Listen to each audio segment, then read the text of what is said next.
हा जो फ्लॅट आहे तो माझ्या सासऱ्यांनी आणि माझ्या मिस्टरांनी प्रफुल्ल पाडळकर आणि दत्तात्रय पाडळकर ह्यांनी बुक केला होता 2023 I guess.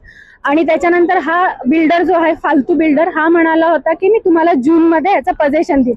It was just 6 महिन्यांचा फरक होता. तर आम्हाला वाटलं बिल्डिंग रेडी आहे, सगळं रेडी आहे, तर पोझिशन आपल्याला जून मध्ये मिळून जाईल. पण जून नंतर तो म्हणाला मी ऑक्टोबर मध्ये देईल. ऑक्टोबरचं त्यांनी परत नेक्स्ट जून केलं. परत तो नुसतं फिरवतोय. त्यांनी आमच्याकडनं सगळे पैसे घेऊन टाकलेत. लिटरली काही फ्लॅट धारकांनी तर 95% पेमेंट केलेलं आहे, तरी हा माणूस काम नाही करत. इथे पोलीस प्रशासन काम नाही करत, ना खराडी पोलीस स्टेशन ना पुणे पोलीस स्टेशन. सगळ्या इव्हन रेरा हा बिल्डरांसाठीच बनलेला आहे, हा आपल्यासारख्या सामान्य नागरिकांसाठी बनलेला नाहीये. सगळे लोक फक्त त्याची हाजी करतात. तो मस्त आमच्या पैशांवर फॉरेन ट्रिप्स करतो, तो फिरायला जातो, आज इकडे गेलाय उद्या तिकडे गेलाय. त्यांनी आम्हाला सगळ्यांना ब्लॉक केलेले. नावाला ही बिल्डिंग उभे. आम्ही आमच्या कष्टांचे पैसे ह्याच्यात इन्व्हेस्ट केले. तुम्ही तिकडे बघू शकता कितीतरी लोक 60+ एज आहेत. माझ्या सासऱ्यांनी सगळी त्यांची रिटायरमेंटचा पैसा ह्या घरामध्ये लावलेला आहे. तर आता रिटायरमेंट नंतर आपल्याला एक सेटल पुण्यात लाईफ मिळावं म्हणून. पण ह्याच्यात पुण्यात प्रशासनही आमची मदत करत नाही, ना CP ना DCP. सगळे फक्त त्या अरबान कोठारीचे कठपुतली आहेत. तो ह्या लोकांना नाचवतो, हे लोक नाचतात. सगळ्यांनी ह्याच्याकडनं पैसे घेतलेत. प्रत्येक लोक आता आपलं घर भरतात. सगळ्या लोकांनी आपापली मजा मारून घेतली. आमच्यासारखे मध्यमवर्गीय लोक जे आहेत की जे काहीतरी पुढे करू पाहतात, की जे आता 1 BHK रेंट मध्ये राहतात आणि बाबा आपलं स्वतःचं पुण्यासारख्या ठिकाणी घर घेण्याचं स्वप्न बघतात, ह्या सगळ्या लोकांनी मिळून त्या स्वप्नांची माती केलेली आहे. आणि ह्या सगळ्या लोकांना कुठे ना कुठेतरी भरावं लागणार आहे.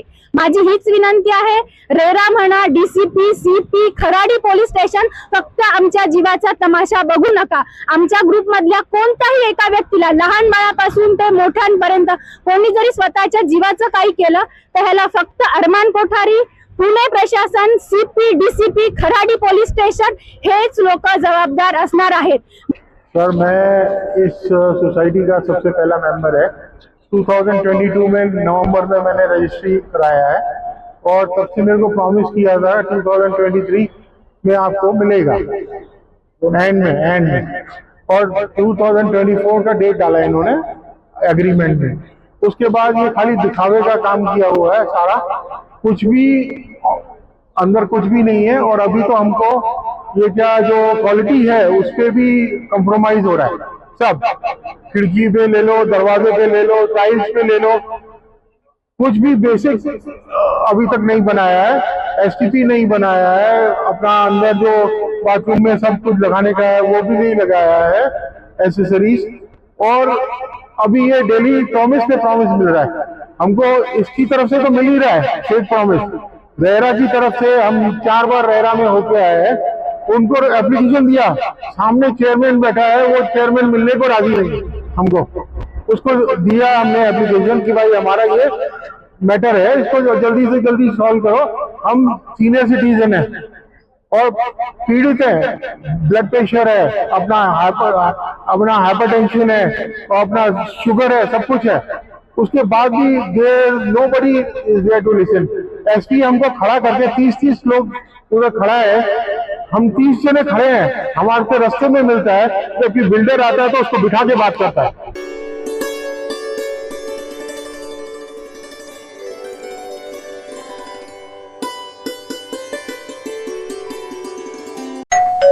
अहो उठा ना, ऑफिसला नाही का जायचं? अगं मला आज फ्रेशच वाटत नाही, काही करायची इच्छाच नाही. अहो मग तुम्ही आजपासूनच न्यू युनायटेड फार्मसीचे गुड मॉर्निंग चूर्ण घेणं सुरू करा. अपचन, मलावरोध, बद्धकोष्ठ, आम्लपित्त आणि पोटाच्या तक्रारींवर खात्रीशीर आयुर्वेदिक उपाय. गुड मॉर्निंग चूर्ण. 35 वर्षांपासून सगळ्यांच्या पसंतीचे गुड मॉर्निंग चूर्ण औषधांच्या प्रत्येक दुकानात मिळते. सन 2022 मध्ये संस्थांच्या तत्कालीन विश्वस्त मंडळानं श्री पालखी विठोबा मंदिर भवानीपेठ या संस्थेच्या विश्वस्त मंडळाबरोबर संस्थांच्या पुणे येथील कार्यालयात बैठक घेऊन भवानीपेठ येथे पालखी सोहळा आल्यावर होणारी गर्दी लक्षात घेता पालखी बरोबरील मानकरी, सेवेकरी, कर्मचारी तसेच विनेकरी आणि दिंडीतील वारकरी यांना मंदिरात आरतीसाठी उभे राहण्यासाठी पुरेशी जागा उपलब्ध होत नाही. वारकऱ्यांना ढकलाढकली केली जाते. त्यामुळे मंदिराचा विस्तार करण्याबाबत सूचना केली होती. या ठिकाणी भाविकांची दर्शनाची व्यवस्था करणे ही जटिल होत आहे. दिवसेंदिवस दर्शनार्थी भाविकांची संख्या वाढत आहे. अगोदरच अरुंद असलेल्या रस्त्यावर दर्शन रांग रस्त्यावर लावली जाते. त्यामुळे ऊन पाऊस यापासून संरक्षण करणं शक्य होत नाही.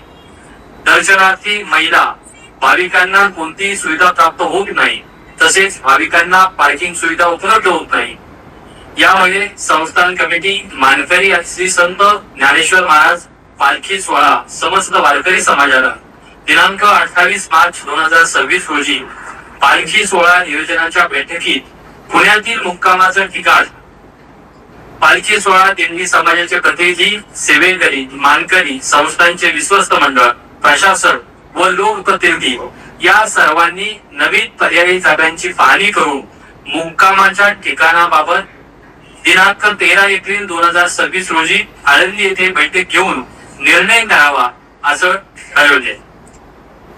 आजपर्यंत सर्व पत्रकार बांधवांनी श्री संत ज्ञानेश्वर महाराजांचा पालखी सोहळा विश्वभरात पोहोचवण्यासाठी हातभार लावलेला आहे व संस्थान कमिटी आणि वारकरी संप्रदायाला नेहमीच सहकार्य केलं त्याबद्दल आम्ही आपल्या प्रती कृतज्ञता व्यक्त करतो. या वर्षीही श्री संत ज्ञानेश्वर महाराजांचा आषाढवारी पालखी सोहळ्यास आपलं सहकार्य लावावं ही विनंती. मी या ठिकाणी आपल्या सर्वांना हे सूचित करू इच्छितो की 28 मार्च 2026 रोजी दिंडी समाज संस्थांचे प्रतिनिधी वारकरी यांच्यात जी काही पंढरपूर येथे बैठक झाली त्यामध्ये कुठलाही निर्णय झालेला नाही.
पाणी